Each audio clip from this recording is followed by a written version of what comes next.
allah iyo maxaan dad xun ka dhashay ummadda kale haddaan ka dhalan lahaa qarnigiiba waxaa soo mara hal shaqsi bili-aadanka qowmiyad kasta ay leedahay shaqsiga dal iyo dad wax ka bedelo ee ummadda horumar gaarsiiyo. aniguna si maxamed iyo soomaaliya kusoo aaday waa maalin walbana waxay leeyihin ormada ilaahu adi maxaa nagu kaa dhalan weyda. bal waxaad xasuusnaataan 4 bilood ka hor iyo 3 bilood ka hor iyo 5 bilood ka hor baan idinku dhaartay oo sanadan aan idinku dhaartay idin 2020 war wallahi inaysan Itoobiya doorasho ka dhacaynin ka hor afgambis baa dhacaya bisha 5aad bilowgeeda iyo bisha 4aad dhammaadkeeda doorashadu la gaaray. haddii afgambiskaas uu dhici waayeen xabadda arsaba ka bilaabma kur wariyaa dhageysta xataa kuwa arsaba wala taliya waxaan ku wariyaaya war hantidiina kala carara meesha war Soomaaliya hadhow meel xum joogati waa iga diiday. horta baashaad arsabay ka bilaabatay farci dilun ku baxsaday ninkii dhijir abiye isagii axmaarna way kala tageen. marka axmaara dambe isaga waxay noqdeen maskii ceelka ku dhacay ee ninka cunuga ka dilay ee isagana gudinta lala waayay uu yiri intaan u jeedo gudinta meesha ku dhufatay aad wiilkaada u jeeto meedkiisii labadeena mana naxariisna ma dhaxmari kartuu yiri iyo heshiis. abiye waa nin kursi jecel sida farnaajo kale.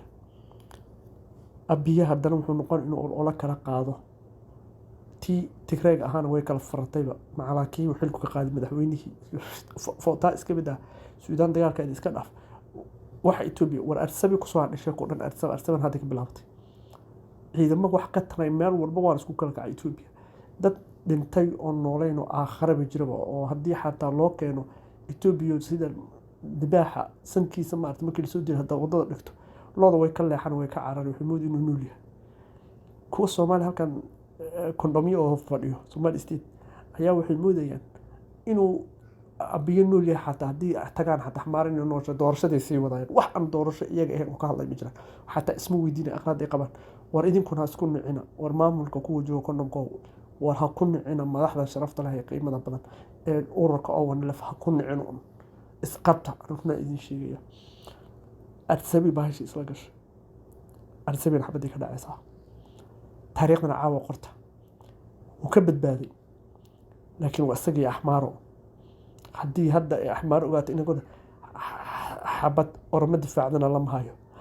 waxaa laga yaabaa inuu soo doolo oromo soo galo isdhiibo oromo isu dhiibo weerar haddana uu ku qaado ninkan waa nin kursi jecel waa dhic wixii soo bixi doona ilaahay baa ka warqaba laakiin la kala teg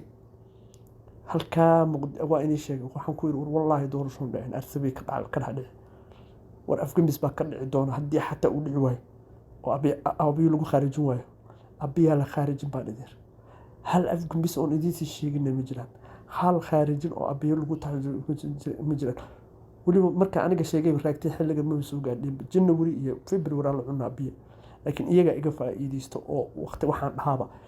aaminsan sida Soomaalida madaxa adiga duliga ee qabyaaladii iyo juhliga dilay ma aha. waxaan ku soo gabagabeynaya alla weyn ninkii awood lahaa alla weyn ninkii aamina awood leh. waxaan ku soo gabagabeynaya mar labaad mar saddexaad alla weyn ninkii awood leh alla weyn ninkii aamina awood leh. hadda axmaariya abiyo waa finalki halkaas uu koobka yaala ardi sababa waxaan leeyahay shacabka joogo war ka taxadara war hadda jijiga tagi kartaan war ka taga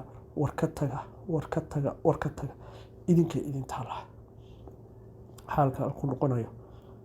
marka waxaan ku soo gabagabeynayaa kuwa Somali State kondhomyada shacabkiina waa israaceen oo aan lafbe wada raaceen fadhigaan inagu imaan doonaa. assalaamu calaykum. guusha ugu weyn ee la gaaray waxa waaye inay maanta israaceen shacab iyo wadaadda iyo culimo wadin dhammaan shacabka meel wada shanta Soomaaliya ay taageersan yihiin ururka ONLF. waxaan leeyahay shirkii lagu qabtay absamaha iyo ay qabsadeen ogaadinka shirki hal barayo gurtaha laga dhigo shirkani ha noqdo kan Itoobiya way kala tagtay xabadana way bilaabatay. waxaan leeyahay mar kale wardal iyo dibadba shirkaasi taalo istaago dibadana ha laga ololeeyo si xilka maafiyadan lagu wareejin lahaa xabad la'aan iyadoon dhicin ma garatay ya sida hadda ay u wadaan qolyahan ma aragtay si kuwan la baxay Somali League iyo BB iyo wax daran